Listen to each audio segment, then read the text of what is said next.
Podcast is a proud member of the Tech Podcast Network. If it's tech, it's here.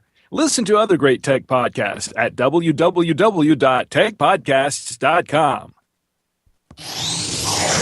This is Tech Webcast. Computers, gadgets, another geeky stuff. It's awesome. And it's from the future. Follow us at twitter.com/techwebcast And On Facebook and check techwebcast.info for info. Tech Webcast. Turn on, tune in, drop on.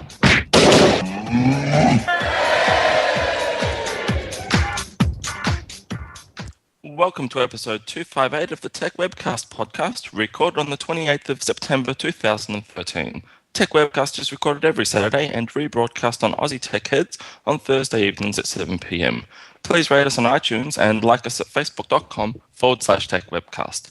Your hosts today are Brad, Jody, Steve, Jacob, myself Andrew, and show regular Paul Carey from Sydney. And our special guest today is a Tech Webcast favourite, Hanna Silver, who is going to sing for us on the show. So I'm really looking forward to that. And how are you today, Brad? I am going fantastic, and you, mate? Good, mate. I'm doing very well, thank you. It's Saturday. It's sunny for now, and the grand final is on TV in about 2.5 hours. Are you looking for... Hey, who are you going to go for? I really don't know. I mean, I'm sort of was Hawthorn, but now I'm thinking Fremantle, so I'm going for a good game, as they say. Really? Hawthorn. How's your week been, mate? Andrew, hello? Yeah, it's been really good. Been busy. Just another week, basically. Nothing to write home about. Just working away, and yeah, can't complain. What about yourself, Brad? It's been fantastic. You've upgraded to the iPhone 5.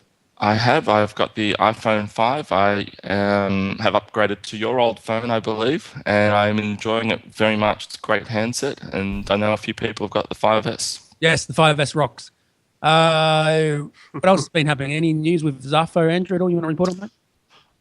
Not a whole lot of news. We're moving in the right direction with our app. There's a few little things here and there, but we are confidently stepping forward, and we'll have some news hopefully sooner rather than later. I probably say that every week, every month, but we are going to do this one day, people. It is going to happen. It will happen in about probably 2 million years. Paul on from Sydney. Welcome, Paul.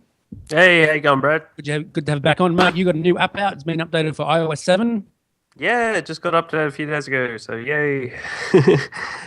Surprisingly, they approved it within 3 days, which was a shock for me, because usually they take 7 to 10 days to do it. What about for a new app, Paul? How long does it take to get approved for a new app? It took me 7 days, but I believe it can take between 7 and 10 days, depending on how busy Apple is at that time of the year. Okay, well, I'm waiting for a new app to come out from Ping Email. It's going to be great when it comes out. Check it out when it comes out. We've got Jacob on. Welcome, Jacob. Thank you, Brad. How was your day? It's gone fantastic. I can still hear that fan in the background. Hey, at least we don't hear the tea kettle anymore. No, that's correct. That's the difference of last week. And he's not typing. No, he's not. So random. Yeah, just messed me up. We've got Jody. Welcome, Jody. Back again. Hey, thank you for having me, Brad. How are you doing? No problem. You're also on Dan Show, Hangout. Yeah, Google Plus Week. Plus Week, yes. Hello. Yeah, and this week there's been a ton of things happening with Google, not the least of which has to do with the Hangouts and the Hummingbird release that they did this week for search. So a lot of stuff to talk about there. Good stuff. Also got Steve back on. Welcome, Steve. Hey, how you doing? Very busy week for me, too. Of course, next Friday, I'm going to be covering RealmsCon for 3 days. And if I get the details worked out, I might be streaming my tech show and or the tech webcast live on location at RealmsCon 2013. That's going to be so cool, man. Yeah, we got to still work it out, and hopefully it'll work. Yep, it will work for sure. And we have got Hanna on. Welcome, Hanna. Hello, thank you. You sound so clear today. Clear, yeah, because I'm on the good microphone. Last time you were on the laptop microphone. Last time I thought I was on the good microphone and I had the wrong settings on. So I was talking into the microphone the whole time and it didn't even work. So I was a right dill, as they say. Yes. Yeah. Andrew. Brad. Jump in some news, mate. I think I'm going to let Jody do the news as normal. Yes, that's what I was about to say. Jody. The other Andrew. So confusing. Yeah, I know we look alike, but and we talk alike.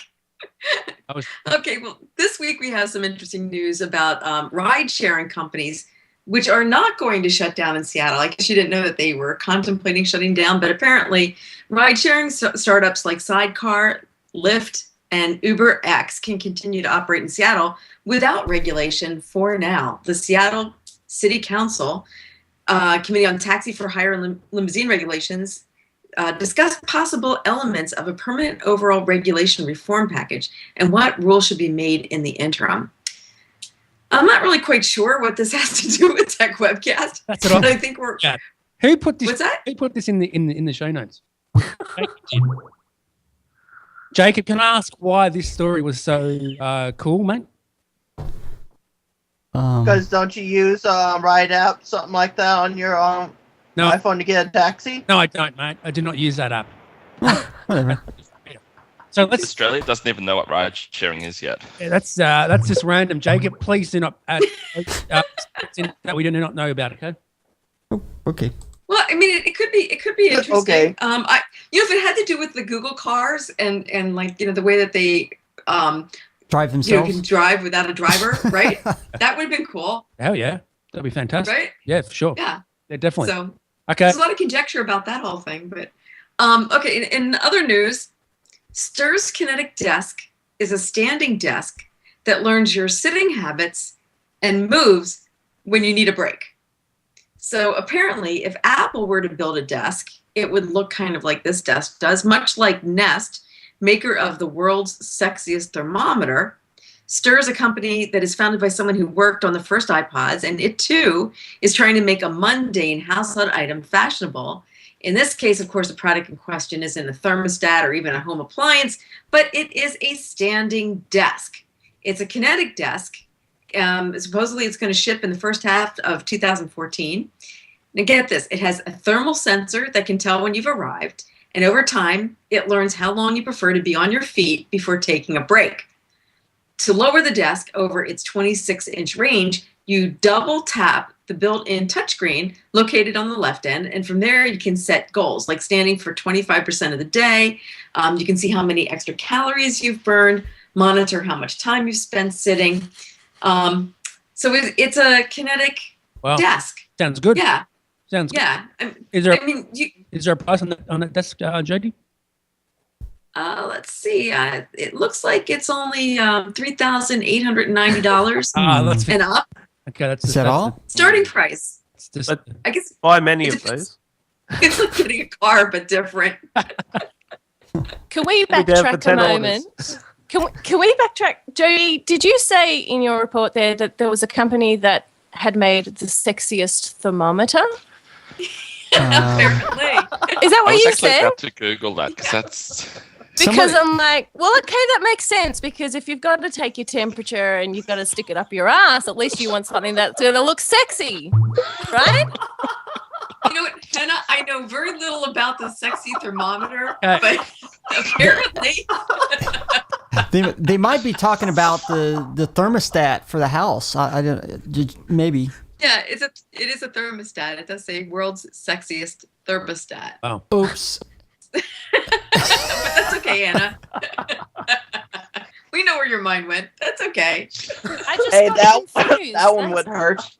Yeah, that's what There's a song right there, Hannah. World's sexiest thermometer. Drive vending machine sales crazy. You're so sexy. I'll get on it, if you know what I mean. Oh my goodness. Okay. So, do you think you would invest in a standing desk that takes your temperature and knows how long you've been on your butt? That's an image I didn't need. Well, at least I know where to put the thermostat. Oh, okay. Andrew, would you buy that table, mate? In all honesty, I would. I think it's great. I mean, I've got 3 or 4 guys that work with me, and I've got to get up, leave my desk and walk around and chat, make sure everyone, hey, any questions, how you going, what are you working on, where you're up to. Yeah. I think if you're standing, you're going to be compelled to do that more than if you're comfortable and sitting. So that could actually be better for me, because I'm not going to be like, I've got to get up and go for a walk around and do this and do that. If I'm standing, I'll be on my feet, bouncing around, chatting, making sure everyone's on schedule. So I think it's good. I like it. All right, good stuff. What about you, Hannah? Would you be buying one of these desks at all? Or you like? No, I never sit at desks. I only ever sit at pianos, and I wouldn't want the piano to move around, so I don't need one. Okay, what about you, Steve? Would you buy one? Probably not at that price. But I have heard of some desks that you can sit at that you push your chair away, you push a button, and it actually raises up so you can stand up. Obviously, it doesn't do a lot of those other things, and probably not at that price point. Interesting. What about you, Jacob? Not really, but if there was a cheaper one out there, then yeah. All right. Jody or Hannah, I've already asked her name. What about you, Jody? Would you buy one? You know what I did? I have a treadmill desk because I do spend a lot of time at my desk, particularly online. And it was a lot less expensive than this one. And it does, I think, more cardio for you.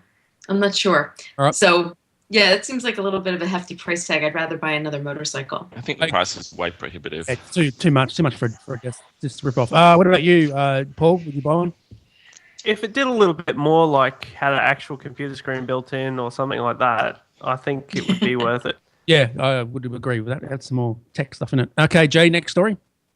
Well, you know that expression, I could say I was wrong, but I was only mistaken. Apparently, Bill Gates finally caved into pressure, and he admitted that the Control-Alt-Delete, that's a mistake. Oh. And it may seem a little bit harsh, but apparently they had originally wanted a single button. The guy who did the IBM keyboard design didn't want to give them a single button. So that's why they did the Control-Alt-Delete. And Bill Gates admitted this at a Harvard fundraising campaign. It was a mistake. All right. Interesting. Andrew, what's your view on that? Two views on that. The first one is, isn't it great that Bill Gates can stand back and say, you know what, we got that one wrong. I mean, in all honesty, Windows, Microsoft, Windows 95, they got a hell of a lot of things right. But it's fantastic that he can stand back and go, we didn't get that quite right. But if that was I don't like the idea of Control-Alt-Delete being a single key, because I think a lot of people who aren't as savvy would hit it by accident and be not sure what they've actually done. So it's great that. But look, saying that Control-Alt-Delete, back in the day, I used to do a lot of tech support for friends, family, and things like that. And you try and explain that to somebody over the phone who's not computer efficient or savvy, and it takes 10 minutes. So yeah, it's a good thing that at least they can say it probably wasn't quite right. Yeah. All right. What about you, Hannah? Well, I'm pretty sure that I've seen guys walking around with T-shirts that say Control-Alt-Delete on it. So I'm all for it. I grew up with it. To me, Control-Alt-Delete's really, really normal. So, yeah. Yeah. Okay. Good stuff. All right, Paul. What about you? I really don't have anything to say on this one. Okay. All right. Let's move on then. Jacob, what about you? Yeah. It's a good idea because sometimes I'm using my keyboard, the way it's set up, I can actually bump it. Okay. All right. And I agree with Hannah with the shirts. It sometimes mean they need a little bit of a reboot. I think I've seen a few T-shirts with that on it as well around somewhere. I'm not sure where, but I have seen them. Jody, what about you? I think there's some people I'd like to use Control-Alt-Delete on. Who'd like? Just because. No comment. No. It's kind of open-ended. Yes. Okay. Exactly. Wow. So anyway, in other news. Yes, go ahead. We're going to ask Steve or... Hang on, Steve. I got something real quick to say. Of course, with that news item, it's primarily talking about for logging in. Of course, in the past, when you use Control-Alt-Delete, it would restart the computer. But pretty much once you get to the login screen, it's not really going to reset your computer. Even if you're logged into your account, it'll just bring up some more windows. Cool. All right, Jody, next story. In breaking news, Facebook is letting users edit their posts after the fact. I love this change Huzzah! Okay. My gosh, it's groundbreaking. Maybe you can write a song about this, Hannah. Hey? Maybe you can write a song about this. No, thanks, Brad. At Facebook or maybe? No. Okay. You don't like Facebook? They don't need my free publicity. Okay. Andrew, what about you? Do you like this edit post, mate? I don't know why they haven't had it before now. It seems ridiculous. They kind of did. Well, but when you go on your mobile particularly and you go up and you go to edit and it's like you can delete, you can copy. I don't want to copy. Yeah, that's... And then as soon as you got like 5 comments, but I understand why they didn't. Like you could have 50 comments and then you can edit it and totally change the context. So I can see that point, but yeah. That's coming to iOS, by the way, very soon. So you can do that on the app as well. Yeah. Jacob, what about you? Well, I think it's a good idea, but it sucks it's not on iOS yet. Well, give it a chance, man. I just said to you it's going to be on there next soon. Just give it a chance. I know. It's only on Android, it looks like. Yeah, let's not go there. What about you? Like Craig says, it's a bag of hurt. Okay. Paul, what do you think about this new edit thing? Well, I have wanted to always edit my posts, and not having to do it on the mobile has always made me a bit grumpy. So the fact that I can now do that is amazing. Yeah, I agree. Steve? Well, I got really two things to say about that. For one, hell really does freeze over. That's number one. And part two is I think it's great because a lot of times you get employers like to look at like Facebook, and you put that couple of posts in there that you might not want your employer to see. So you can go in there, you can delete it. So yeah, I think it is a good thing. All right. Can I just add, Brad, that firstly, if you need to edit a post anywhere, it's going to be on your mobile because you're hitting those little keys and it's so easy to make a mistake. So if there's one place to put an edit, it's on the mobile. And secondly, I can't believe I've just spent 6.5 minutes talking about the fact that you can now edit a post on Facebook, which is just it's new. Something that should have been there the whole... Well, no, it's an innovation. You're not from our bad. It's just something like since 1985 you should have been able to edit something. Well, blame Facebook. I'm not sure why they didn't have it in the first place. That's just stupid. Just adding it now. It's just a stupid idea. Who haven't I asked yet, Andrew? Have I missed anyone? No, I haven't. Jody, next story. Okay. Well, Apple recently released iOS 7, and this week they came out with an update, iOS 7.02. Right.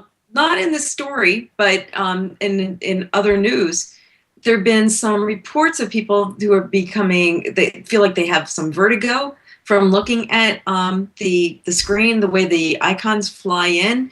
And some people are conjecturing that Apple went a little bit too far in the animation and special effects in the new iOS 7.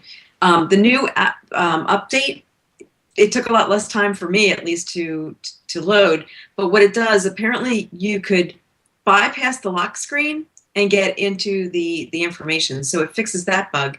And it reintroduces a Greek keyboard option for passcode entry, which I'm sure you all were dying for. That's fantastic. Jody? I read that in the notes. There's like 3 things that it does, and one of them is Greek keyboard. It was like, really? I know, you need that, right? So totally. Let's go to Paul first on the iOS 7. What's your view on iOS 7 since you've had a man and the update? Well, iOS 7 to me is cool, but the update obviously is just a security update. It really doesn't affect most of us. I didn't even know there was a security issue to begin with until I saw this update.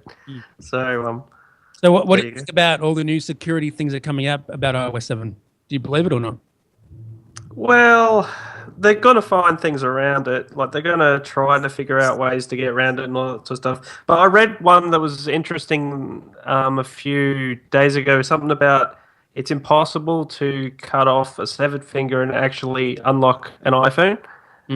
So no one could actually... So see if they actually stole your iPhone 5S or something, they wouldn't be able to cut off your finger and open the phone, because as a...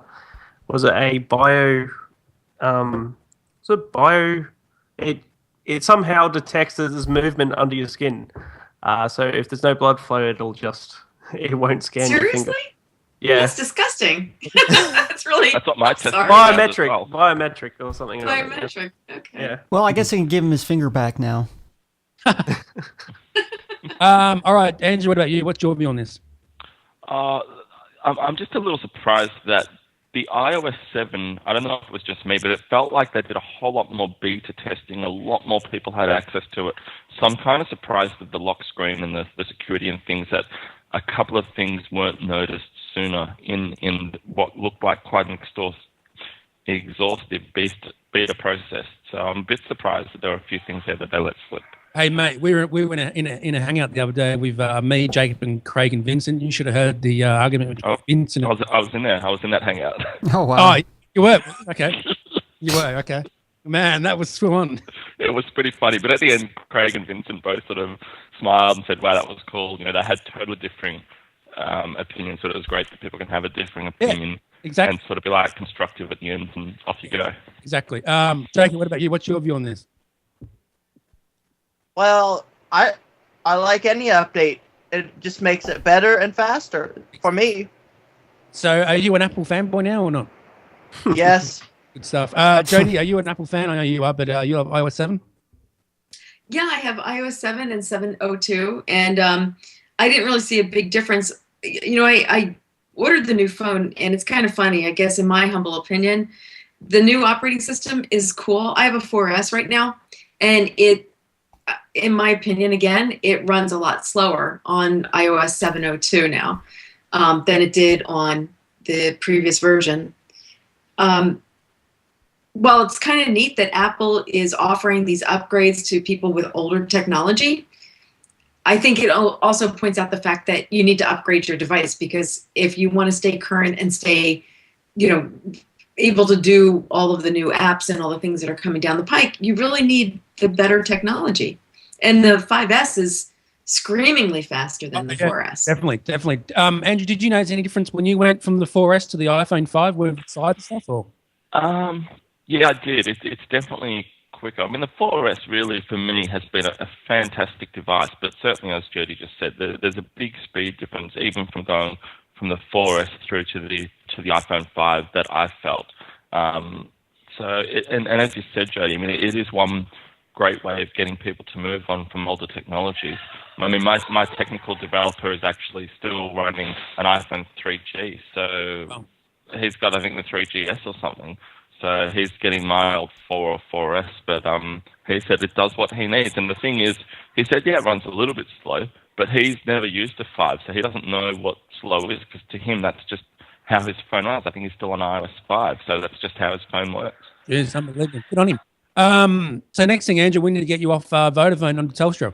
I've got about 8 months left on this contract, and I will throw the thing at the wall. Oh, yeah, absolutely over Vodafone. Definitely sucks. You know, I don't want to put a company down on air per se, but I'm going to anyway. It's just their network is not what they say it is. Simple as that. It's all bullshit. Jody, what about you, Steve? As far as the new iOS 7, of course, what Jody was just talking about, it was just a minor update. Obviously, the Greek keyboards, which I'm sure most of us are not going to use. Of course, there was a bug fix where you can bypass the lock screen. So if you have your code in there, it could actually bypass that as well. For some people, that would be an issue. So it's good to see at least they fixed that. Good stuff. All right, Jody, next story. Oh, Hannah, sorry, Hannah. What's your view on that story? Sorry. I've got iOS 7. I'm running it on the 4S. I haven't noticed anything to do with speed. It seems to be running fine to me. I really love, we're talking about the original story talking about people getting vertigo from looking at the pictures. I'm lucky. I don't suffer from vertigo. I love the way it looks, and I love the zooming in and the zooming out. My contract, I'm with Vodafone. My contract runs out in November. And I was thinking about what phone am I going to get next, and I was thinking about maybe the new Samsung, the Galaxy Note 3, and I was even fantasizing maybe I might get the watch, the smartwatch that comes with it. But now, I don't know, the iOS 7, it looks really good. I have had bugs. I I've got two issues. One is that I've had a bug with my contacts. All my names suddenly disappeared out of my address book, and I went and checked my iCloud settings and realized that for some reason a whole lot of the everything that I was sending to iCloud was just all switched to off, which was a little shocking. So I had to set all the iCloud sync things again. And then my contacts came back, but a bunch of them have become unsynced, and where I had put customized ringtones, they're all gone from my contacts. So I'm pretty annoyed about that. The last thing is that so now we've got the control center where you swipe up from the bottom, and I'm really angry because I know that Samsung has had this for like at least 3 years, maybe 4 years, and it's just one of those things where Apple are like, and now behold, we have the control center, bow down before your lords. And I'm just like, you should have fucking given us this, sorry I swore, 3 years ago. And I'm just so annoyed because just like Apple, they withhold everything that I just can't believe that we've lived without the control center for the last 3 years. It's ridiculous, and it's another reason, it's part of my love-hate relationship with Apple. I hate you, Apple. There you go. Wow. But she loves you too. That was well said, Hannah. That's like the Oscar moment of Tech Webcast. It is. She gets a reward. Jodie, any news stories? We have a couple more. One that is kind of newsy, but I don't know how interesting it is, about Microsoft building their own cloud gaming service. Apparently, they demonstrated a prototype of the service during an internal company meeting. Sources familiar with the meeting revealed that they demonstrated Halo 4 running on a Windows Phone and PC. Again, I mean, they've got a long way to go, in my humble opinion. But apparently Microsoft is building the service as a way to stream games to their Windows devices. Microsoft's demonstration included a Windows Phone, an Xbox controller attached through an accessory, and a low-end hybrid PC. Somehow that sounds very Microsoft-ish to me. Care about Microsoft, Andrew, or do you hate them? Or do you like them? I like Microsoft. I don't like them at the moment, if that makes any sense, but I like what they've done, where they've been, that they're always in there throwing a punch, even if they're on the canvas. But the thing that annoys me is Windows Phone. I mean, I can't see that Windows Phone is ever going to be relevant. I think Microsoft need to look at where they can win. They need to pick their battles to win the war, and their Windows Phone is not one of those. They need to look at maybe even what they're doing now, going from this Xbox and trying to create a gaming ecosystem, have it work on Android, have it work on iPhone. No one in the world is going to have an Xbox and a Windows Phone and use Hotmail and not use any other service like Microsoft sort of want you to do. I think they need to be a lot more open and accepting of their competitors to try and build an ecosystem that works with everything that can build up a game. Good answer. Paul, what's your view on this story? Well, I think it's been done before. Like, for instance, OnLive was the first people to do the whole on-cloud gaming sort of thing, and that sort of didn't take off worldwide. It only stayed in the US, as far as I know. And I don't even know if that's still around, the online service. And then you've got NVIDIA trying to do the same thing. So with their, what is it called? The little Android gaming thing. I forget what, Shield, that's it. So they're doing the same thing with Steam. So I think if they try this, they're going to have to bring something really unique to the table, because you've got NVIDIA that's actually got support for Android. So basically they've got Steam support as well. So you can do this whole streaming gaming thing from your PC at the moment from Windows, which is essentially what they're doing with the Xbox. So they've already made it a little bit more ahead with NVIDIA, because it's running Android and it's running off a PC in this case. So I do think they have to sort of do a lot more than just streaming from the Xbox or something like that.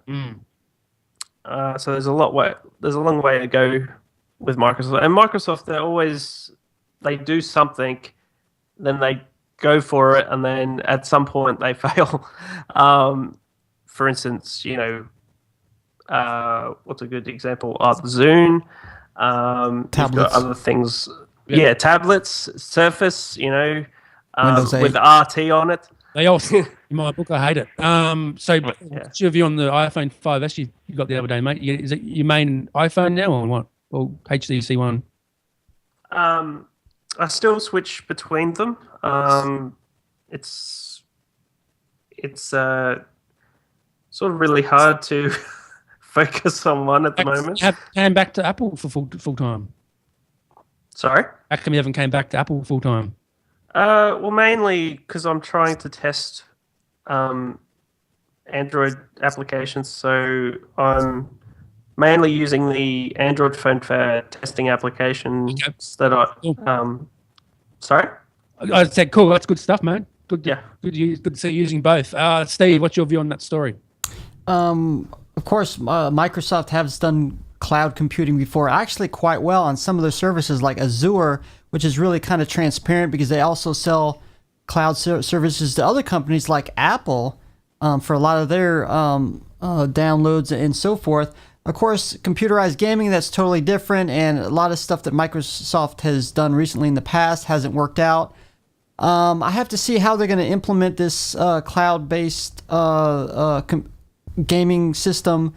Supposedly they're going to use this with the Xbox One. It's going to be interesting to see how that works. I don't know. I'm kind of skeptical, but I guess we'll see. What's the price on the Xbox One? Do you know, Steve? Oh, not really. 600. It's 600 in Australia. Is it really 600? Is it? Yeah. Okay. You gonna get one, Paul, or are you gonna stick with the PS3 or whatever it is, PS4? Well, I hardly touch my PS3 at the moment. So there'd have to be really something. I got GTA 5 the other day. It's a good game. Oh yeah, on the Xbox. You like it or? Well, I'm waiting for the PC version to come out. Oh, okay. Okay, you're a PC gamer. Hannah, what about you? Do you love Microsoft or do you hate it? Hannah, are you there? It's the mute button, Hannah. That could be it. Okay, let's go. She was so overwhelmed with her soliloquy that she. She's still thinking about a thermometer. Jake, what about you? Do you like Microsoft, or have I already asked you? No, you didn't. Okay, go ahead, mate. You did. I like Microsoft. It's just sometimes they can get buggy as hell. Yeah. But I can work through it. Once you go Apple, you never come back, mate. Hey, that's why I have iDevices. Exactly. So you must love the iDevice. So how come you haven't got an Apple computer yet? Someone has to give one away to me. Well, you don't ask me, mate, because I won't give you one. You ask Andrew. Hannah, you there? Yeah.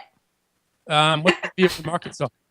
I don't really have anything to add. I grew up on Microsoft, but I haven't used anything Microsoft for the last 3 years or so. Cool, good stuff. All right, Jodie, any other news stories?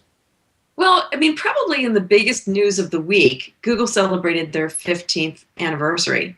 And they had a whole host of things that they introduced. The story that is in our notes has to do with their press release in a small suburban house where the garage is, where ostensibly the company was founded.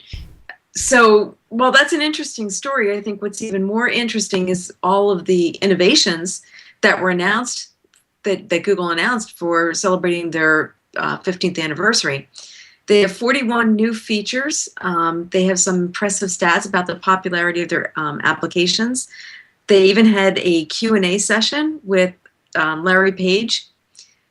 There was no new Android launch, and there was some information about Google Glass, but basically, in a nutshell, what they came to the market with was a Google Plus redesign and new photo features. I don't know if you guys have played with that. Plus redesign, where's that? I haven't got that yet. He's jealous. Well, the photo editing features have been out for a few weeks now. Oh, is that new? Maybe 2 or 3 weeks. Yeah, it's kind of like Snapseed sort of stuff. Oh, that's. What about you, Andrew? What's your view on that? Google is growing up. Oh, it's in the terrible teens. I think it's really, nice that they've done it from the garage where they were founded. I think that sort of brings them back to it's not just this multi-billion, trillion, squillion-dollar corporation. This is actually a few guys who from a garage decided, let's do something today. So I think that's kind of nice that they still have that. Yeah, I agree. That's really very cool. Jacob, what about you? I haven't read much of the story, but I think it's a pretty good thing. You put the story in there, mate. Why didn't you read it?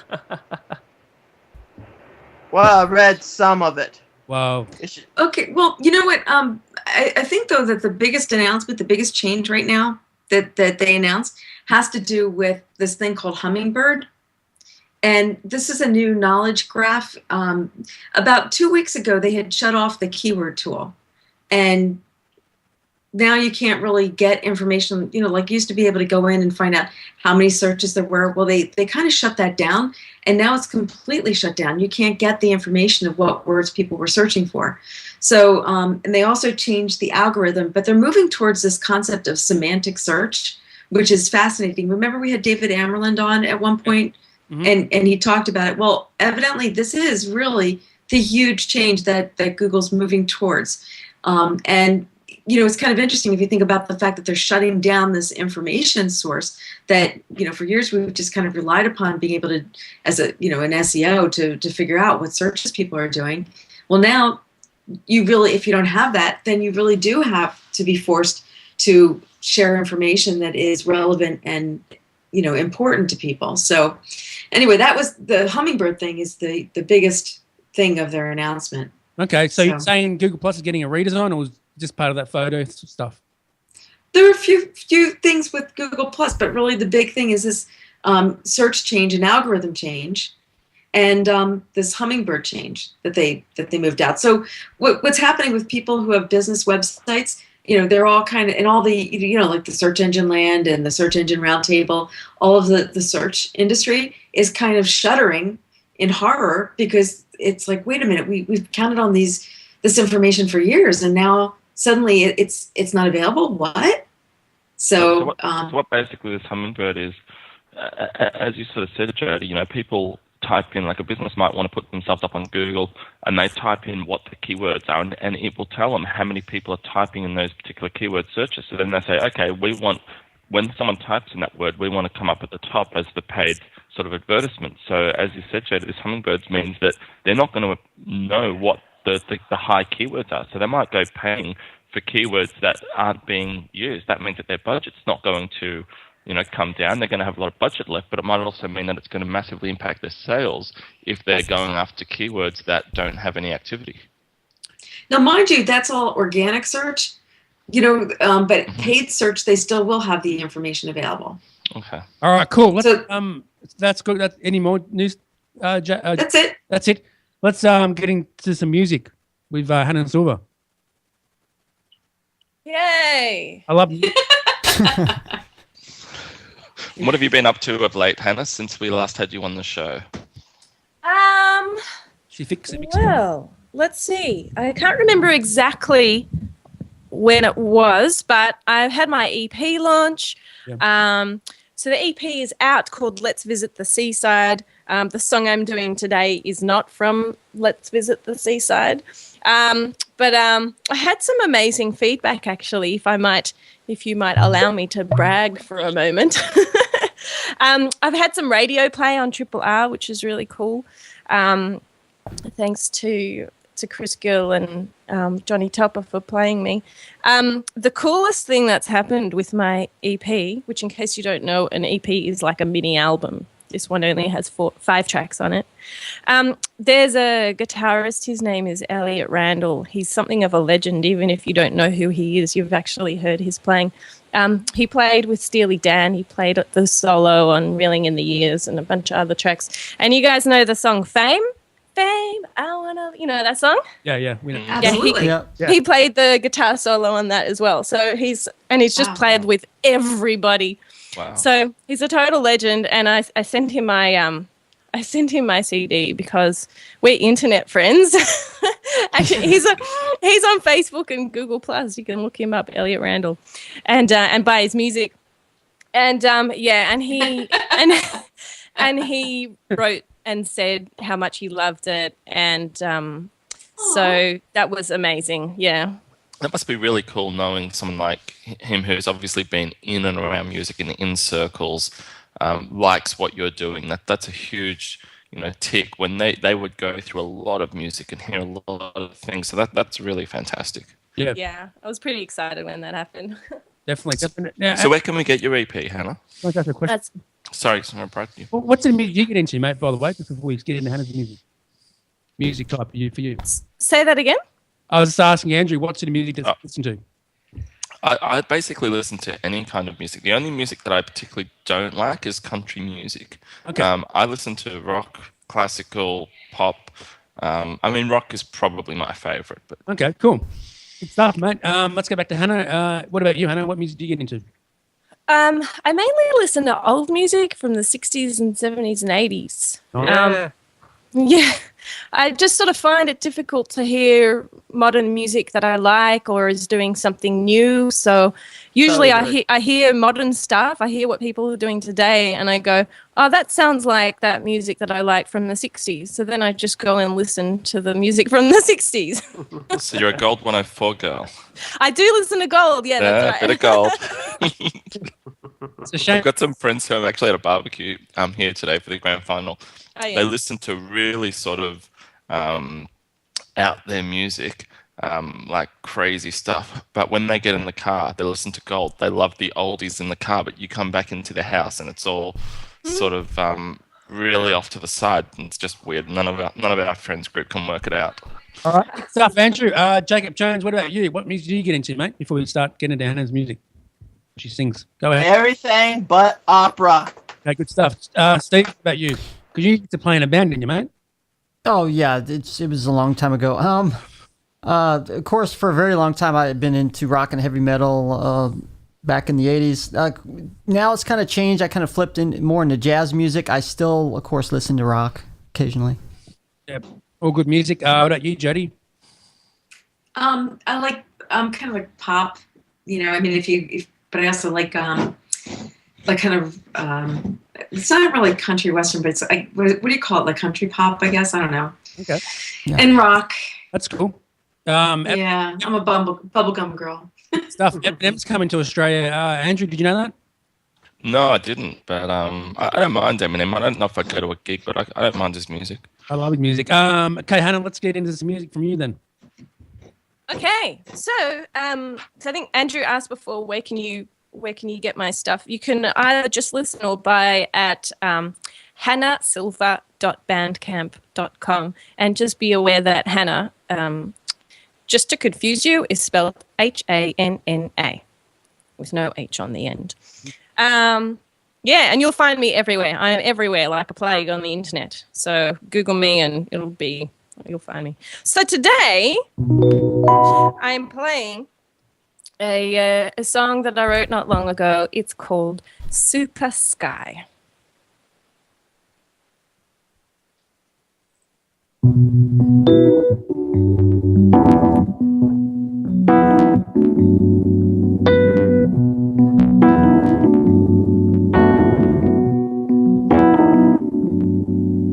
My planet collides with yours. My spirit melts with yours. But gosh, don't you know that an olive tree can't grow tangerines?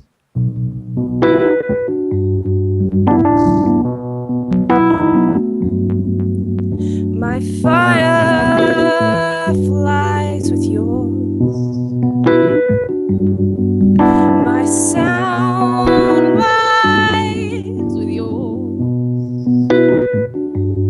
But gosh, don't you know that a submarine can't grow some legs and walk ashore?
secret agent could still die of old age.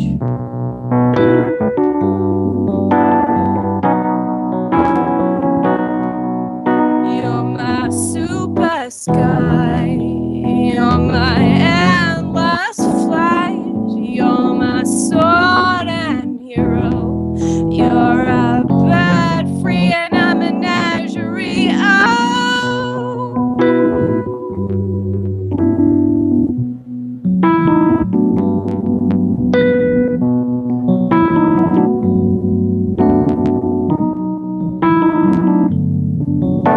But gosh, don't you know that an ally dreams of getting away out of here?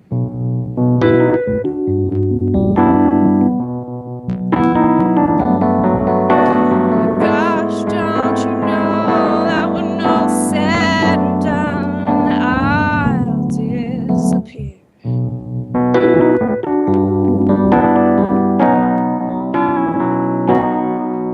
You're my super sky.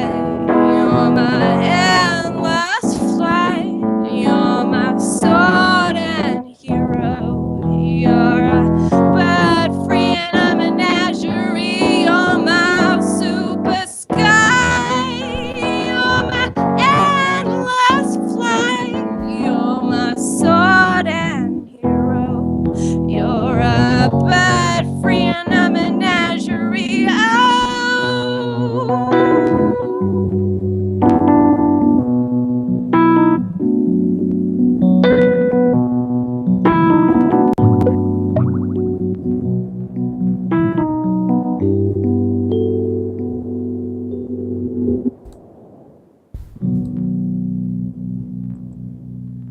That was Hanna Silver, Andrew Cunningham. Whoa, that was awesome, Hannah. Good job. Awesome. Thanks, guys. A lot of emotion. Some seriously random lyrics in there. Yes. Has that got anything to mean, that song, has it, Hannah?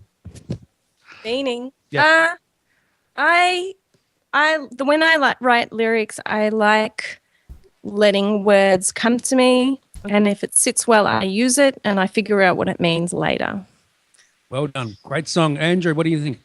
I think that was like I'm sitting here looking out the window, and that was just such a great song to ponder life and just everything and being. And that might sound too big, but it just that's what I was doing. I was looking out the window, and random lyrics, submarines walking. I did not write it down before. Where can we get that? Where can we get your EP again? That was fantastic. Oh, thank you. That particular song is not on the EP, but if you like the mood and the feeling, then you'll like that EP. So you're lucky that you got to hear that one because it's just not anyway. The EP is at hannasilver.bandcamp.com, and Hannah is spelled Hanna. And that's on Google Plus as well, isn't it, Hannah? That link, or the links on the about. Yeah, it'll be everywhere. All right, cool stuff. Jody, what do you think about that? I think Hannah's an amazing talent, and I think she's just starting her journey. And I think we're incredibly lucky to be able to have you again on the show, Hannah. And, for such a talent, you're just really down to earth and a lot of fun. So thank you for being here and for sharing that song with us. Oh, thanks for having me. It's always fun on TechWeb. Oh, it is always fun having Hannah. She's a legend. Jake, and Creepy Doll. Where is Creepy Doll at the moment, Hannah? She's in the other room. She's I've tied her up, and she's really angry at me. So I had to move all the knives away from her. Oh, wow. We're showing a picture right now, and she does still have a knife. Jacob, what do you think about that song? I like it because I was actually feeling relaxed. I was just listening to the whole song. It's making me comfortable. All right. So, Andrew, can we move out into Landry, mate, and talk to them people? Probably not, because I just noticed that they're all the way on the other side, and I don't think my internet's going to get that far because I'm hooked into the wire here, so I probably can't. Okay, this failed then. Okay, then, Steve, Paul, what do you think about that? Oh, go ahead, brilliant. Paul. Go ahead, Paul. Sorry. Go ahead, Paul. Yeah, I thought it was brilliant. It was the type of music you would really be in the moment with. I definitely thought it was very like it's like a trance music sort of thing. You get to the point where you just everything doesn't matter outside but the song. Exactly. Yeah. So I thought that was good. Sounded great in my headphones. So Jody, you want to wrap up now and final views on the show and stuff? On the phone? What am I giving views on? Sorry, what did I say? The phone? Yeah. Sorry. That's okay. I like phones. Phones are our friend. Yeah, phone. You know, phone isn't really a phone anymore, is it? It's a camera. Well, first, thank you all for coming on the show today. Hannah, always, great talent, and not only are you a lot of fun to hang out with, but just listening to you sing was great, and it was wonderful having everybody on. Andrew, can't wait to see what's going on with Zarfo. Paul, you didn't really talk too much about your app. I don't know if there's any news you wanted to share about it. New design. Well, you said you just updated it for iOS 7, right? Yeah. Can we bring that up in the video, Steve? Oh, well, it's kind of late now. I didn't know. Oh, Jacob did put a note in the show notes. Did he? No, I must have missed it because I didn't have it on the that window. It's a great app. You should download it and check it out. And stuff. It's great. Where can we get the app? Just on the App Store? What's it called? It's called, well, obviously my YouTube name, so it's Pico12. And it pretty much is only in the App Store at the moment, but I'm working on an Android version. Yeah, don't hurry with that either. Wow. Hannah, final thoughts of the show? I just will continue my love-hate relationship with Apple, and thanks for all the news. I'm going to look out for that sexiest thermometer. That's wow. As I said, there is a song. There's a song right there. I can see it now. Yeah, there totally is. Yeah, I think it's going to be a great metaphor as well. Okay. Hannah, are you on Twitter? Of course I'm on Twitter. What's your Twitter username? Hanna Silver. Go, Hanna Silver. Wow. With one H. Because the pen ran out. Wow. What about you, Jacob? Hey, I love being on the show every week. It actually makes me think more podcasting than other stuff. It's fantastic, mate. Twitter, what's your Twitter username on there? Jazzbot32669-1Z. And you can get me on Twitter at Brad Oz and Tech Webcast. Andrew, where can you get you at, mate? On Twitter and stuff? And I forgot one. Okay. And Tech Luster. Oh, yeah, who's on next week, mate? Please mention that name. Someone from just me. He does mobile phone apps and stuff for the iPhone, and that he works with. I think his last name is Karnov. Alexander, his name is. Yeah. So Andrew, go ahead. Where can I get you at? You can get me on Facebook or Twitter at Cunning Drew. All right. So I've changed my handle there, Cunning Drew, and you can also get me on zarfo.com/@Andrew. And can people get the beta app onto the phone now at all, or can they? Not yet. We're actually applying to Apple this week, so that the beta will be available to general public within the next week or two. Sweet stuff. In the next couple of weeks. Sounds good, mate. What else? Any else going on? Not really. Okay. Okay. Who else we missed? Jody. Thank you. You can find me on Twitter as Sunswept, and you can find me at my website webmarcom.net. And I'm also currently going back and forth between Google Plus Week, which is another show that focuses primarily on what happened on Google Plus this week. And here at Tech Webcast, you can find me on a weekly basis as well. It's so cool you being on two shows at the one time. It's amazing. It's like there's two of me, but different. You've been cloned. Tough. Amazing, but true. Amazing. Okay, Steve? Of course, like Hanna Silver's song, I thought it was very great. And also, what you know what to give her for Christmas, a sexy thermometer. And you can find me on Twitter at Chatterbox_live. That just failed. Steve, thanks for being on pre-chat. Thank you, Hannah, for being on. My pleasure. You rock. Thanks for having me. Yay. Andrew, enjoy the grand final, mate. Thanks, buddy. And I will catch up with you guys all next week. Yep, we'll do. Thanks Hannah. Hi, Glenn from Aussie Tech Heads. Join Will, Eric and myself as we bring you the latest, most up-to-date important tech news that affects you from Australia and the world. Weekly podcast available each Friday through iTunes. Watch the live stream recording of the show at live.thesecrethub.com each Thursday night, 7:30pm or GMT plus 10. Call in live via Skype or chat in our lounge. However you get us, just make sure you do. Listen or visit our website for more information, www.aussietechhead.com.au. Aussie Tech Heads, Australia's longest running tech news podcast. Well, that's it for Tech Webcast this week. Thank you for tuning in. We hope you enjoyed having your mind expanded. Tune in next week for more tech talk with Brad, Jason, and whatever crazy guest they've managed to rope in. Don't forget to get the Tech Webcast app from iTunes. Follow us on Twitter at Tech Webcast, and of course check us out on Facebook too. Until next time, may the tech